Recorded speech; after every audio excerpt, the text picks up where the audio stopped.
എവിടെ പോയി ഒളിച്ചാൽ ആ പന്നിയുടെ മോനെ പൊക്കണം സാറേ. അവനെ അകത്ത് കയറ്റി ഇടിച്ച് ഇഞ്ച പരുവാക്കണം. അല്ലെങ്കിൽ എനിക്കോ ഈ വർഗീസിനോ നാട്ടിൽ തലയും പൊക്കി നടക്കാൻ പറ്റില്ല. എങ്ങാണ്ടെന്നോ വന്നൊരു ചെറ്റയുമായി കോർത്ത് ഞാൻ തോറ്റു എന്നറിഞ്ഞ ആ നിമിഷം ദേവരാജൻ മുതലാളി എന്റെ പേര് വിട്ടു. അത് ഓർക്കുമ്പോ എന്റെ കൈയും കാലും വിറക്കുക. സാറേ, പറയുന്നത് അവിവേകമാണെങ്കിൽ പൊറുക്കണം. എന്നാലും പറയാ, ഈ ജങ്കാറ് ജെട്ടിയിൽ ഓട്ടോക്കാരെ കുറിച്ച് പരാതി കിട്ടാത്ത ഒരൊറ്റ ദിവസം പോലുമില്ല. നാട്ടുകാർ അവന്മാരെ വിളിക്കുന്നത് എന്താണെന്നറിയോ? ഓട്ടോ കമ്പനിന്ന്. ക്രിമിനൽ കേസിൽ പ്രതിയാകാത്ത ഒരൊറ്റ പോലും അവരുടെ കൂട്ടത്തിലില്ല. സാറേ, ഇവന്റെയൊക്കെ ശരിക്കുള്ള തൊഴിൽ ദേവരാജൻ മുതലാളിക്ക് വേണ്ടി കള്ളച്ചാരായം കടത്തലും തല ഒഴിപ്പിക്കലും ഒക്കെയാ. നിർത്തടാ. നിന്റെ അഭിപ്രായം ആരെങ്കിലും ചോദിച്ചോ? ഇരാ പൊന്നുമോനെ, പോലീസ് ട്രെയിനിങ്ങിന്റെ പുതുമോടിയും കൊണ്ട് ക്രമസമാധാനം പഠിപ്പിക്കാൻ ഇങ്ങോട്ട് ഉണ്ടാക്കാൻ വന്നാലുണ്ടല്ലോ, കാച്ചിക്കളയും ഞാനീ പറയുന്നതേ താനും കൂടെ മനസ്സിലാക്കാൻ വേണ്ടിയിട്ടാ. ഇടൂ സദാനന്ദ, ഓട്ടോ കമ്പനിയെ ഒറ്റയ്ക്ക് നിരത്തിയിട്ട് തന്നെയും വർഗീസിനെയും പരാതി തരാൻ ഇങ്ങോട്ട് കയറ്റിവിട്ടവൻ അവൻ വെറും അത്താഴം മുടക്കിയല്ല, ഏതോ മുന്തിയ ഇനമാ. എന്ത് മുന്തിയ ഇനമാണേലും അവന്റെ വിഷപ്പല്ല് പറിച്ചെടുക്കണം സാറേ. ഈ സദാനന്ദന് നേരെ പൊങ്ങിയ കൈ ഇനി ഒരു പിടി അന്നം വാരാൻ പോലും അവന് ഉപകാരപ്പെടരുത്. അപ്പോഴേ നമ്മൾ എന്തിനെങ്കിലും എടുത്തിയാടി പുറപ്പെടുന്നതിന് മുമ്പ് രണ്ടു വട്ടം ആലോചിക്കുന്നത് നല്ലതാണ് കേട്ടോ. അവൻ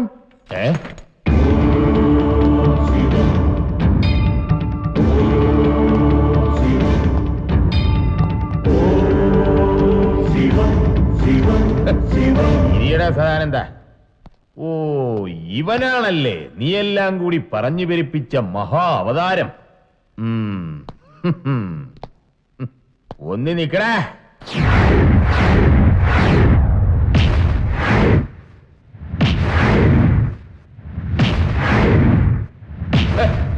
സമ്മതിച്ചടാ നിന്റെ ചങ്കൂറ്റം. പോലീസുകാരനെ ഇടിച്ച് താഴെയിട്ടിട്ട് പോലീസ് സ്റ്റേഷനിൽ വന്ന് വിരിഞ്ഞു നിൽക്കുന്നോടാ നാറി. കണ്ടവനൊക്കെ പിടിച്ചു വെച്ചു കൊടുക്കുന്ന നിന്റെ ഈ നാറിയ കൈയും കൊണ്ട് എന്റെ നേർക്ക് വന്ന തിരുമ്മിത്തരിഞ്ഞാൻ ഇങ്ങനെ തിരുമ്മി. എനിക്കറിയാം, പറയട്ടെ. KPS bar SO bar 1966 bar 2001 Special order for cancellation of suspension and reinstatement of Sub-Inspector Epen. ഭരണം മാറിയപ്പോ ചുളിവിലിതങ്ങ് ഒപ്പിച്ചെടുത്തു അല്ലേ? സസ്പെൻഷനും റദ്ദാക്കി ഇവിടെ ഒരു പോസ്റ്റിംഗും തരപ്പെടുത്തി ഈ കസേരയിലോട്ട് കയറി ഞെളിഞ്ഞിരുന്നിട്ട് മാസം 6 ആയുള്ളൂ. കാര്യങ്ങളൊക്കെ ഒന്നിങ്ങനെ പച്ച പിടിച്ചു വരുന്ന സമയത്ത് വെറുതെ എന്തിനാ ഇപ്പ നമ്മൾ തമ്മിൽ ഇപ്പൊ ഒരു പ്രശ്നം?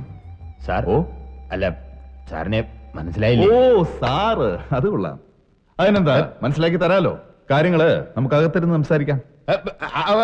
അകത്തോ? അകത്തല്ല, അകത്ത്. അയ്യോ, അത് സിയുടെ റൂമാ. All Kerala auto drivers confederation ഇവിടെ ഉണ്ടാവണം. അകത്തേക്ക് വരണം വിളിക്കുമ്പോ.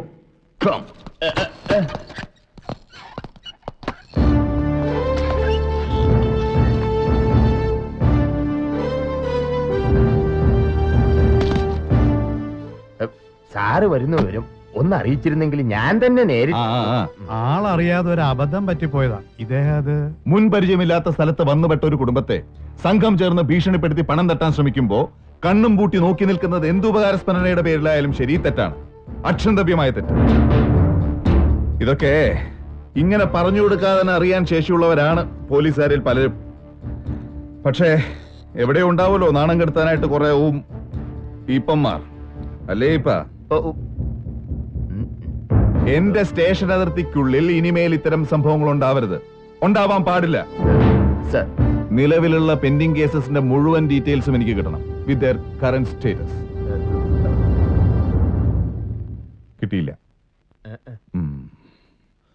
ഫുഡൊക്കെ കഴിച്ചോ? ഇല്ല സാർ. കഴിച്ചു സാർ. എന്നാ ചെല്ല്.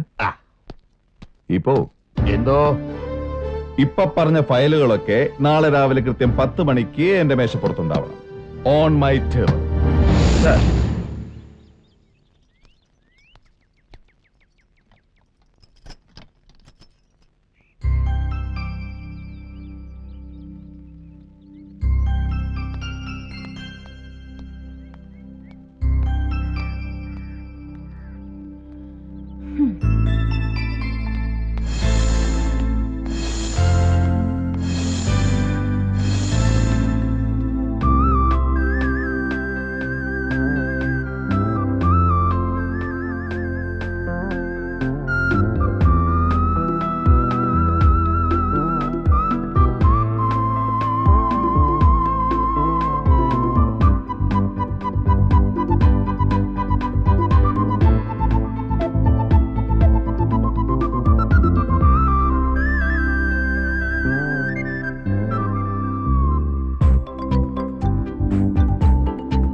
അച്ഛൻ എവിടെ? ആ കണ്ണന് പുതിയ സ്കൂളിലൊക്കെ പോണ്ടേ? അവിടെ കളിക്കാൻ എന്തൊക്കെയുണ്ടെന്നറിയോ? അച്ഛൻ പോയി കണ്ണന്റെ അഡ്മിഷനൊക്കെ ശരിയാക്കി ഇപ്പൊ വരും. അച്ഛൻ വന്നിട്ട് ദൈവമേ വരാറായല്ലോ. ആ മോള് നല്ല കുട്ടിയെ ഇവിടെ ഇരുന്ന് കളിച്ചോളണം. അമ്മ അടുക്കളയിലേക്ക് ചെല്ലട്ടെ. നിന്റെ അച്ഛന് വിശന്നാ പിന്നെ കണ്ണ് കാണില്ല. ബെഗനാ, തനി ബെഗൻ.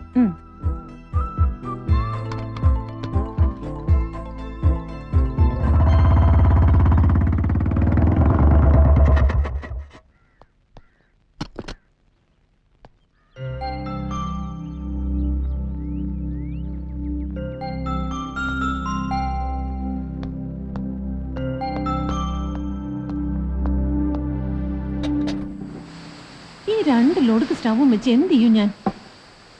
യൂണിഫോം ഇട്ട് ആ പോലീസ് ജീപ്പിൽ ഒന്ന് അവിടെ വരെ പോയാ മതി. അപ്പൊ ആ ഗ്യാസ് ഏജൻസിക്കാര് സിലിണ്ടർ എടുത്ത് ജീപ്പിൽ വെക്കും.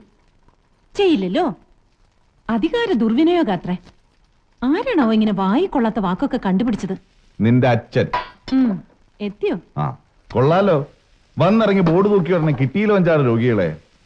ഇവിടെ ഒന്നും നല്ല ഡോക്ടേഴ്സ് ഇല്ലാന്ന് തോന്നുന്നു. ആ അതെ, ഇപ്പൊ ആൾക്കാർക്കൊക്കെ ഹോമിയോപ്പതിയിൽ നല്ല വിശ്വാസം. അതിവിടെ പറഞ്ഞിട്ട് എന്താ കാര്യം? ആ മുറ്റത്തെ മുല്ലയ്ക്ക് മണമില്ലല്ലോ. എന്താ? എടോ അതുകൊണ്ടല്ല, താൻ കൊടുക്കുന്ന മരുന്ന് കഴിച്ചിട്ട് ഇന്ന് വരെ ഒരു രോഗിയും രക്ഷപ്പെട്ടായിട്ട് എന്റെ അറിവിലില്ല. ആ സാറേ, ഹോമിയോപ്പതി എന്ന് പറഞ്ഞ ലോങ് ടേം ട്രീറ്റ്മെന്റാ. അസുഖം വേരോടെ പറിച്ചെടുക്കാൻ സമയെടുക്കും. ഇതുവരെ എനിക്കതിന് ഭാഗ്യം ഉണ്ടായിട്ടില്ല.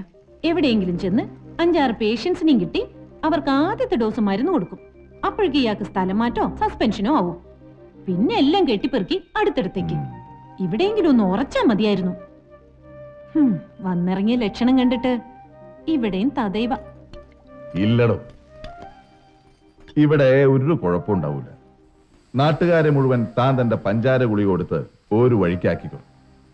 പിന്നെ ഒരാഴ്ചയായി സാധനങ്ങൾ ഷിഫ്റ്റിങ്ങും എടുത്തു വെക്കലും ഒക്കെ ആയിട്ട്. അപ്പൊ എങ്ങനെയാ? എന്ത്?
ആരാ നിങ്ങളൊക്കെ?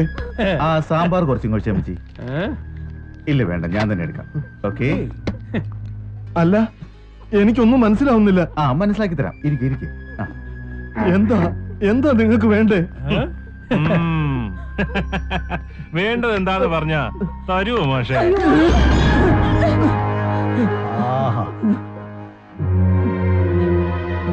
എടാ ഇതാടാ ഇഡ്ലി സാമ്പാറും.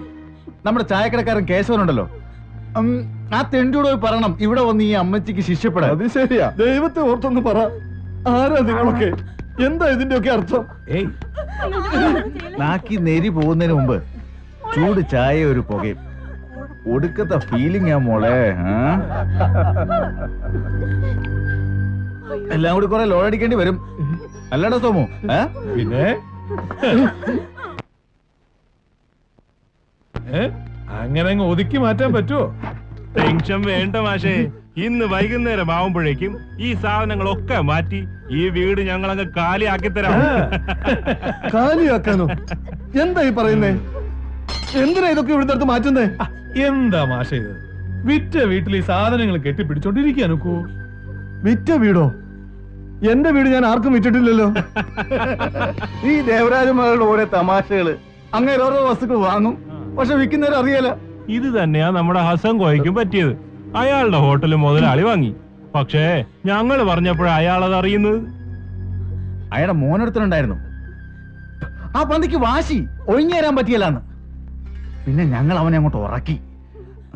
ആഹാ, അപ്പൊ അതാണ് കാര്യമല്ലേ. നാള് കുറയായി നിന്റെ ഈ ദേവരാജന്റെ പിണിയാളുകൾ എന്റെ തറവാടിന്റെ കോലായിൽ കയറി ഇറങ്ങുന്നു. അയാൾക്ക് ഇവിടെ സായിപ്പന്മാരെ കുളിപ്പിക്കുന്ന റിസോർട്ട് തുടങ്ങണം പോലും. പട്ടിണിയും പരിവട്ടമുണ്ട്. പക്ഷേ എന്റെ പരദേവതയുടെ കടാക്ഷമുള്ള ഈ മണ്ണ് ഒരു കള്ളുഷാപ്പുകാരനും ഞാൻ തീരെഴുതി കൊടുക്കില്ല. വെറുതെ ആംബിയർ കൂട്ടി തടി ബെടക്കാക്കാൻ നോക്കണ്ട. നിന്റെ ഈ വീടും പറമ്പും തീരെഴുതിയ പ്രമാണമായത്. പിടിക്ക്. മുതലാളിക്ക് വേണ്ടപ്പെട്ട ഒരാളുണ്ട്, യശോധരൻ. അയാളുടെ പേർക്ക് തീർ എഴുതി കൊടുക്കണ്ടേ. വെറുതെ അല്ലടോ, 10 ലക്ഷം രൂപ തന്റെ അണ്ണാകിലോട്ട് കുത്തി കയറി തരും. അഡ്വാൻസ്. ഇത് വാങ്ങിച്ച് മര്യാദയ്ക്ക് രജിസ്റ്റർ ഓഫീസിൽ വന്ന് ഒപ്പിട്ട് തന്നോ. ഭീഷണിയാണോ? കടക്കട എന്റെ പടിക്ക് പുറത്ത്.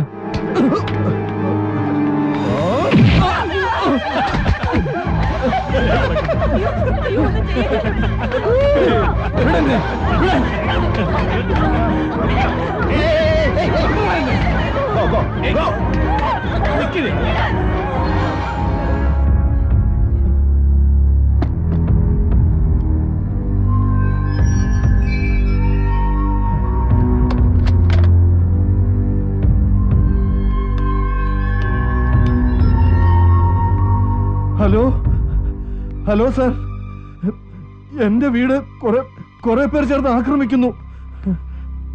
അതെ, പെട്ടെന്ന് എത്തണം സാർ.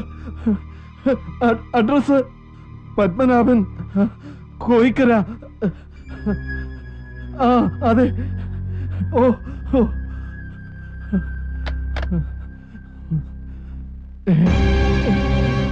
അറിയിക്കേണ്ടവരെയൊക്കെ വിവരം അറിയിച്ചല്ലോ. അപ്പൊ നമുക്കിനി കളി തുടങ്ങാം.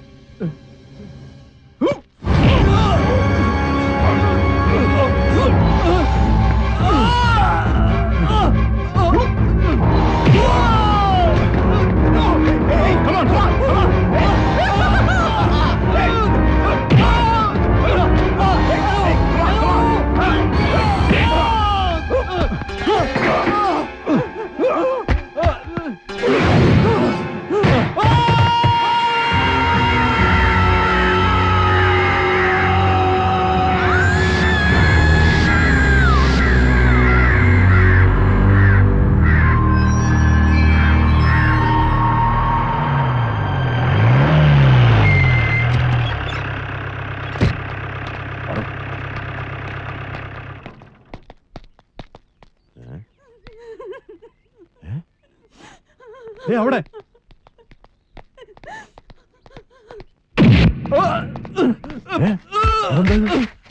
എന്താ എന്താ ഇത്?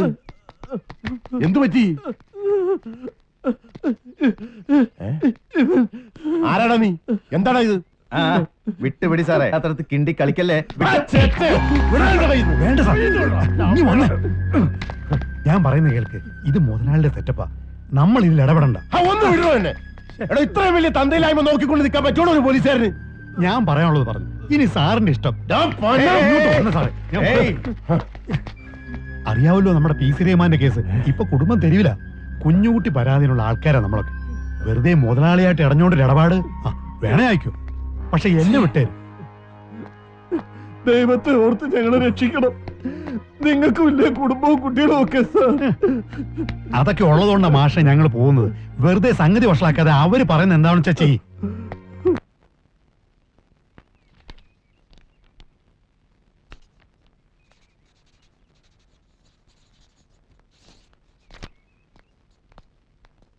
തീറാധാരൻ രജിസ്റ്ററാക്കി കൊടുത്തപ്പോ അവരെന്നെ ഏൽപ്പിച്ച തുകയാ ഇത്. എത്രയുണ്ട്? 10 ലക്ഷം. 6 ലക്ഷത്തിന്റെ ഡിഡിയും ബാക്കി കാശും. അതിന്ന് 50,000 രൂപ അവന്മാരെടുത്തു. സ്വന്തമെന്ന് പറയാൻ ആ കൂടെ ഉണ്ടായിരുന്ന മുതല. കാരണവന്മാര് കൈമാറി തന്ന സുഹൃതം അതും കൈവിട്ടു പോയല്ലോ എന്ന് ഓർക്കുമ്പോ. ഏതായാലും ദേവരാജൻ മുതലാളി ഇങ്ങനെ ഒരു അക്രമം ചെയ്യുമെന്ന് എനിക്ക് തോന്നുന്നില്ല. മുതലാളിക്ക് റിസോർട്ട് തുടങ്ങണമെന്നുണ്ടെങ്കിൽ ഇയാളുടെ വീട് തന്നെ വേണമെന്നുണ്ടോ? അതും ഏതോ യശോധരന്റെ പേരിൽ തീരു നടത്തിയിട്ട്. അതുകൊണ്ട് സാറേ, നമുക്ക് വിശദമായിട്ടൊന്ന് അന്വേഷിച്ചിട്ട് വന്ന്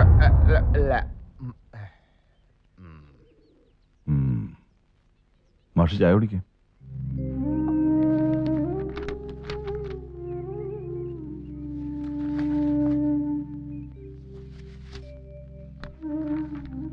മാഷ് ഫോൺ ചെയ്തപ്പോ ഇവിടുന്ന് വന്നത് ഹെഡ് കോൺസ്റ്റബിൾ സുകുമാരൻ നായരും കോൺസ്റ്റബിൾ വർഗീസുമാണെന്ന് ഉറപ്പല്ലേ? അതെ. അതിന് സുകുമാരൻ നായർ ഇവിടെ വന്നിട്ടേ ഇല്ലല്ലോ. അയാളിന്ന് ലീവാ സാറേ. അതാ ഞാൻ പറഞ്ഞത്, നമുക്ക് കാര്യങ്ങളൊക്കെ വിശദമായിട്ടൊന്ന് വർഗീസ് സർ.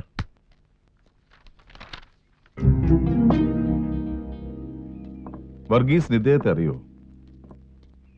ഏയ് ഇല്ല സാർ. മുമ്പ് കണ്ടിട്ടേ ഇല്ല? എന്തോ പെട്ടെന്ന് ഓർക്കാൻ പറ്റുന്നില്ല സാർ. മാഷ് ഇന്ന് ഇവിടെ വിളിച്ചിരുന്നു. അദ്ദേഹത്തിന്റെ വീട്ടിൽ ആരോ ചിലർ കയറി പ്രശ്നം ഉണ്ടാക്കിയപ്പോ മാഷ് എനിക്ക് എന്ന പരാതിയിൽ എഴുതിയിരിക്കുന്നത് വർഗീസും സുകുമാരനാരും കൂടി അവിടെ ചെന്നിരുന്നു എന്നാ. ശരിയാണോ? അയ്യോ ഇല്ല സാർ, സുകുമാരൻ സാറിന്ന് ലീവാ. ഞാനാണെ നമ്മുടെ ആ രാമൻ വൈദ്യരുടെ ആക്സിഡന്റ് കേസ് അവിടം വരെ ഒന്ന് പോയി വൈദ്യരുടെ മൊഴിയെടുക്കാനേ. അല്ലാതെ ഇങ്ങേര് പറയുന്ന പോലെ ഇവിടെ ആരും വിളിച്ചിട്ടുമില്ല, ഞാനൊട്ട് അങ്ങോട്ട് പോയിട്ടുമില്ല. അയ്യോ, ഞാൻ പറയുന്നത് വിശ്വസിക്കണം സാർ, സത്യം മാത്രമേ ഞാൻ ബോധിപ്പിച്ചിട്ടുള്ളൂ. ഇയാൾ എന്തോ പറഞ്ഞേ? ഇവിടുത്തെ പോലീസ് എല്ലാം കൂടി ഇയാൾക്കിട്ട് പണി തന്ന ഒരുമാതിരി മറ്റേടത്ത. ഒരു മിനിറ്റ് സർ. എന്താ സാർ? അതായത് ഈ പരാതി പറയാൻ വരുന്ന പാവങ്ങളോട് മാന്യമായിട്ട് പെരുമാറിയില്ലെങ്കിൽ നിന്റെ ഈ ചീർത്ത ശരീരത്തിൽ കയറി ഞാൻ അങ്ങോട്ട് മേയും കിട്ടണോ കോപ്പേ? അപ്പൊ പറഞ്ഞു അതാ നല്ലത്. മാഷുവാ, മാഷി വസ്തു എഴുതി കൊടുത്തു എന്ന് പറഞ്ഞ യശോധരനെ മുമ്പ് കണ്ടിട്ടുമില്ല, കേട്ടിട്ടുമില്ല. ഇല്ല. നമുക്കൊന്ന് അവിടം വരെ പോവാം മാഷേ. മാഷിന്റെ ഈ തറവാട്ടിലേക്ക്. അപ്പൊ അങ്ങനെ ചെയ്യാം അല്ലേ? അതാണ് റഷീദ്,